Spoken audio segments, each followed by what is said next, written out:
Right, so we just went over like the Bitcoin chart in the last episode, top 10 coins. We talked a little more Bitcoin. Two dudes, one garage. Alex. Yeah, welcome. My name is Leo. Two Dudes One Garage. This is the second parter of our show. So we're gonna be talking about Ethereum finally complete submerge. Is that what we're talking about? All right, go for it. Well, basically, it was a long time coming, but Ethereum 2.0 got rolled out where they went from proof of work like Bitcoin to proof of stake like a lot of the other cryptos, and Cardano, both like in the middle of September. Said September 15th, and then so that's ETH 2.0, and then also Cardano was like September 22nd. So those are kind of noteworthy to upgrade the systems, right? So ETH, basically, it's supposed to be 99% more energy efficient. It's working towards scaling. It still has to do a couple different things. I think it's like 2023, 2024 before all the pieces are in place. But the main thing is now it's like on passive nodes. The miners aren't being active in mining stuff. It's just like, it's all moved over. So there's going to be sharding and this and that like, and that's like Polygon, Matic, and like Arbitrum and all this stuff is working on scaling solutions because ETH has just gotten so big. And that's kind of what I wanted to talk about, just that it's pretty significant because they had this huge ecosystem of millions, billions of dollars and all these people. And it's like, okay, how do we gently move this to a different thing and like make sure it doesn't break? So they've been working on this for a long time. They thought this was going to happen years ago, finally got pieces into place, and they have okay, we got to put this into place. So this is a big first move, and now like just got to tweak it, and they're going to clean some stuff up, cut code, and add more things. But it's trying to be sustainable. The transaction gas fees eventually will come down with more layer solutions and stuff, layer 2s, but it's moving to that way. And I was like, that's the big significant thing here, right? This is something big, actually saying one of the biggest things ever in crypto history, that like this is starting to migrate in this sense. Because it really can't, like the gas fees, right, were hundreds of dollars some days and stuff just to do a transaction. Like you can have a $10 transaction and gas fees like $100 or $1,000. It's not sustainable. You got to start. So you got to move somewhere. And that hasn't happened yet, but like I said, they're moving in that direction. So that happened in the middle of September. And then I just thought I'd put this in perspective of like, now this is an old article, but when the whole market was going up, it says Ethereum market cap is now ahead of the largest bank in the world. 2021, when like everything was heavily appreciated, the markets were good and healthy and everything, but it's above Morgan Chase, Bank of America, Wells Fargo, Morgan Stanley. I mean, that's crazy to me, right? I mean, versus any actual bank, one asset, this is more than that, and it's not currently, but this is any indication of like where this possibly could go in a healthy financial system. That blows me away, right? Because it's not just one company and one started off like Chase or whatever started in America. All these started in different places. Well, this is a global economy on the internet. It's just fascinating to me. Yeah. I bet those guys are scared, man. Yeah. If I was Chase, that's crazy. I was Bank of America, I'd be scared. Reason being is because what rules governments? Banks rule governments. Yeah. So if Ethereum that doesn't have any controls on it, it's not an entity of anything, can surpass them, that makes them useless at that point. Yeah. I mean, banks are never going away. They're not going to go away. But ever. But what I'm saying is, because they still have other how should I say, like applications as far as like mortgages, car loans, credit cards. It's all federally insured too. It's a big difference. Yeah, like I said, it literally like banks back governments, so therefore the government backs them back. They scratch each other's back. Yeah. Ethereum's on their own. It's like Wild West. But just the fact that people believe in Ethereum more than any of these money hungry banks, then like I totally get it, dude. Because like you can put your money in Chase or JP Morgan or Bank of America. Like we always say it in the previous podcasts and stuff like that. Like you put like 10 grand in a savings account. What are you gonna get? Like a couple of dollars out of that thing for like a year? Yeah. You know what I mean? Like you put 10 grand of Ethereum and you stake it for 20%. You know what I mean? You're gonna get 2 grand or maybe around $1,000, which is way better yield than putting it in any savings account that those banks have. And obviously, like, he's trying to make a point. I don't know if you get 20% or whatever. Oh, yeah. It's probably, yeah. It's less, but it's still. It's way more than what a bank will give you. Well, if you look for the consumer, right, a bank is like, oh, yeah, we'll give you a very small amount and your money is safe here. Ethereum's like, oh, this is like, you know, the hotel, casino, interest place of the internet where you can do anything legal or illegal. But, like, you know, I can trade with anybody over. There's way more money being built and value for the average person, not just like the bank to collect. So like, oh yeah, I can use your pension money to go buy this, that, invest your money. It's like, no, we have our access to our money. So no wonder it's growing, right? But people also just value anonymity also. So I just thought it was interesting. I mean, it's not this case at the moment, but if this is any indication, it's that's an incredible feat. It shows its potential. Yeah. It shows its potential. Yeah.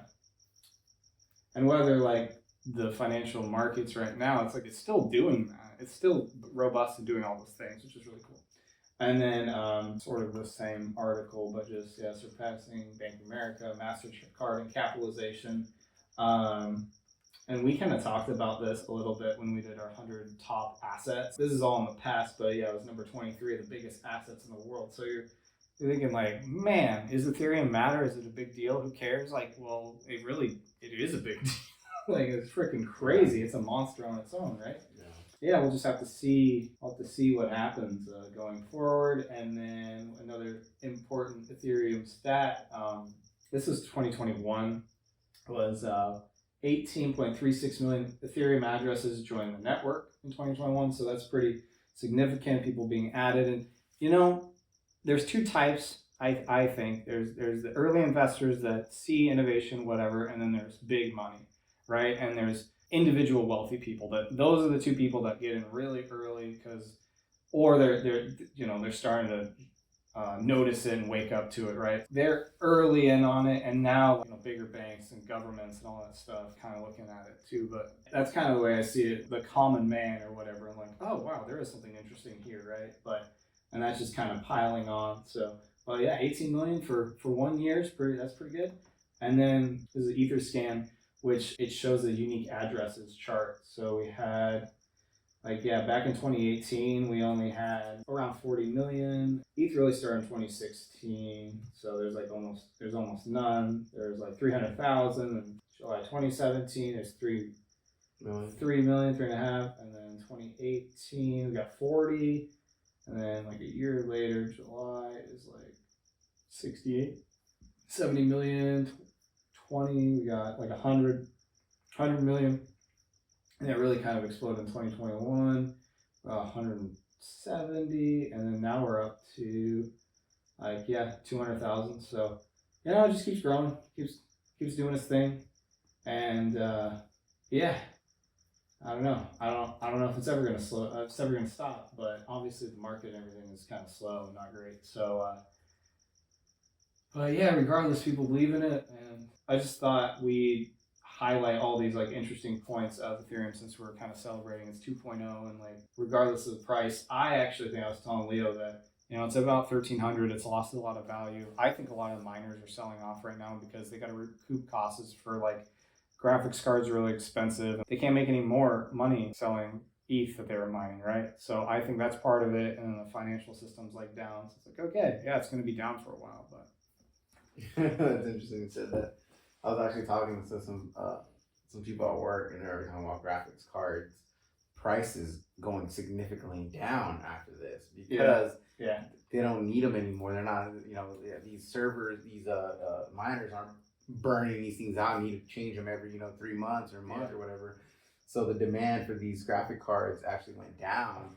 And all these gamer people were pretty happy about that, because I know there's a lot of gamer people that are really upset at the fact that they couldn't, it's PC gamers that couldn't get their hands on graphic cards because these miners are just running out buying everything. Yeah.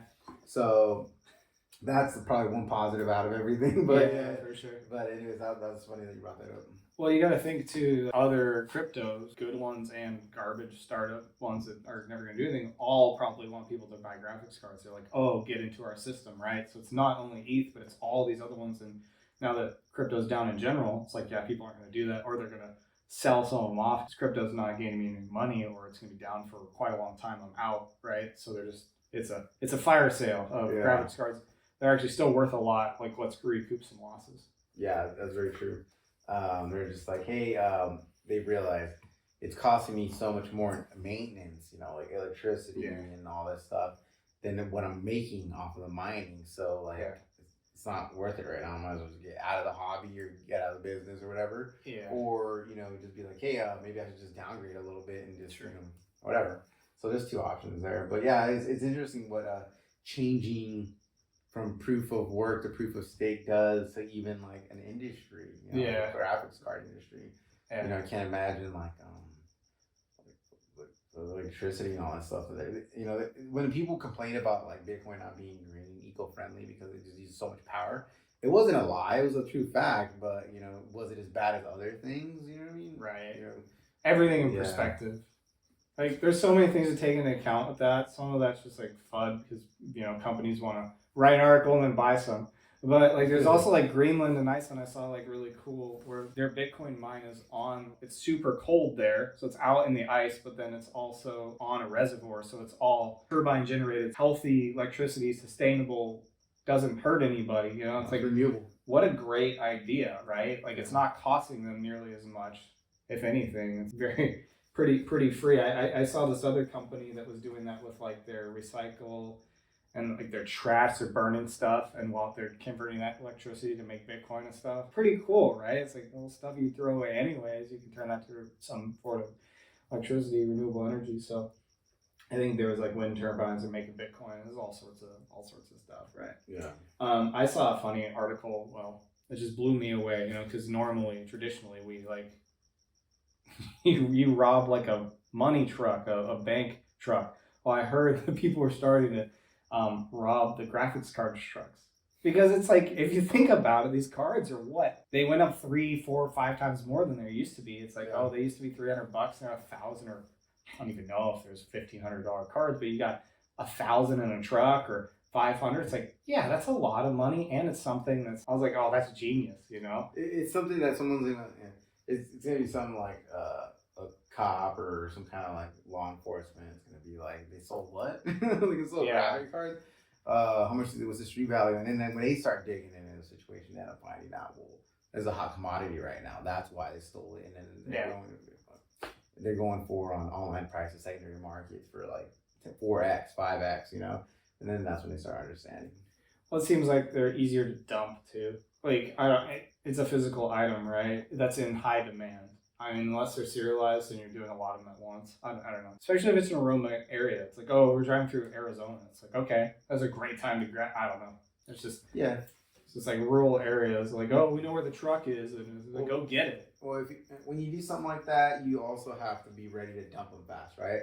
So you probably already have buyers lined up. Yeah. You already have buyers lined up where they're like, hey man, I need this many cards.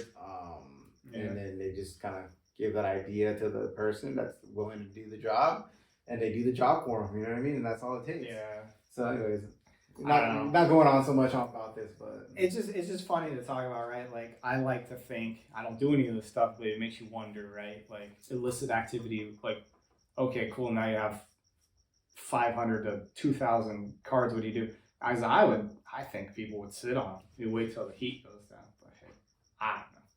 Well, I mean, yeah, you can sit on some of them, but then if you have buyers already that know what you're doing, know where they're coming from, and they need them because they're killing them on a daily, then does it matter? You know what I mean? I don't think it matters because, you know, it's one of those things. Yeah. Speaking of like illicit activity, there was we could just throw in here and touch on really quick, was we talked about Tornado Cash in the past in some episodes. Like, people on Ethereum do use that as a mixer, but like other cryptos and stuff will convert stuff to Ethereum, then mix. So that actually, the US government came out and said, oh, there's too many people using this for illicit activity. Whether that's the case or not, like North Korea was doing all these big name illicit people, right? Enough for them to go, oh, you're blacklisted as a US citizen if you actually use this. And I just think like the implications of that are very interesting. I guess Coinbase ended up countersuing them, saying that's an invasion of privacy, whatnot. Like, you can't restrict people that much because people use this, you know, it's very debatable, good and bad. And I believe that you just want to be private for your own sake. So it's very interesting. I don't know where I sit on that, except for I'm kind of aware, and governments probably find out at some point, you really can't ban anonymous transactions. Like, it's very hard to do, and doesn't really make sense. They're gonna try, but I don't know. What do you think about that? All I can say is that's like trying to tell people you can't drink water, you can't breathe. You know what I mean? Like, how you gonna monitor that? How you gonna people stop? It's too many people. Too many people. You can't. You don't even have the facilitation to even attempt that. You know what I mean? Like, I mean, yeah, you can get the big ones. You can go after the big ones, but like all the little ones and stuff, you just don't let them go. Like, it's not even worth your time. So, yeah, that's where I'm at. And what they're doing, not necessarily is bad, inherently evil, moral, so it's a very gray area. Like, you're just not allowed to use this. I was telling Leo earlier today that so people started to use this. So the website is down. You can go in through them either back ways, I guess. People started mixing stuff and sending very small amounts of ETH to like celebrities and big name people. Oh, cool. All these celebrities are blacklisted because you can send money to anybody's account. Like, if you have a public address and a name on it, you have all these people on YouTube and celebrities like, oh, here's my Bitcoin address, and it like verified that it's them. Oh, you're gonna get all these. So they're kind of just trolling and memeing. It's like, you can't control this. Well, you're gonna blacklist everybody. They didn't even use it. Somebody just sent it to them. Oh, they're doing that purposely. Chaos. Because so I just thought that was kind of, it's an interesting story. It's interesting. So it's like the global implications of this stuff is all fascinating. Back to some Ethereum stuff. Some they talked about, a big deal is called the triple halving event, because the new rewards are going to be 90% less, or they are actually. Yeah, so in ETH 2.0, before the miners were paid 13,000 paid daily, and then down to now it's 1,600 paid to the staking nodes. So that's obviously almost, it's 90%. And then it's 99% more efficient. Yeah, so you can kind of only imagine, but then at some point, all the gas fees aren't getting sent to the miners also. So now short supply, not paid out as much. Yeah, it should become more and more deflationary. That's why this is an ETH website. It's called Ultrasound Money. And Leo asked me before the podcast, why is it ultrasound? I said, because ETH's having a baby. But it just kind of goes like, how much the network, it's supposed to burn more. It's issued less, burn more. There's a bunch of factors that make it safer and safer, healthier money in the ecosystem, basically. And so people are pretty excited about that, because obviously it's sort of like the opposite of the inflation issue that the U.S. is having, right? It's like, we can't just give out all the money. The money's not going to be worth, well, they're, cutting back the supply, and everything on the system's more and more valuable, right? So all that takes some time, of course, but we got to think, almost, 10,000, 12,000, I guess 11,000 a day is not going to the system as a reward. Well, yeah, of course, everything's going to get more valuable. So I think that's happening, and miners are selling stuff off. The economy's bad, but I think eventually this goes way up in the other direction at some point. You have another bull cycle or two. This stuff, I think, is going to get out of control, assuming something catastrophic doesn't happen. Yeah. Very healthy. Yeah. And staking is fairly simple sometimes. Yeah. Anybody can do it. You have the nodes. Yeah. So you have a node, which is pretty much like a head. Your commission guy that you have. In order to enter, you have to have like a crazy amount of 32 ETH or something like that. Oh, okay. Something like that. Yeah. Depending on the on whatever staking program you're in. But it's around like 30 ETH, which is ridiculous. It's a lot of money, a lot of capital you need to have to start a node.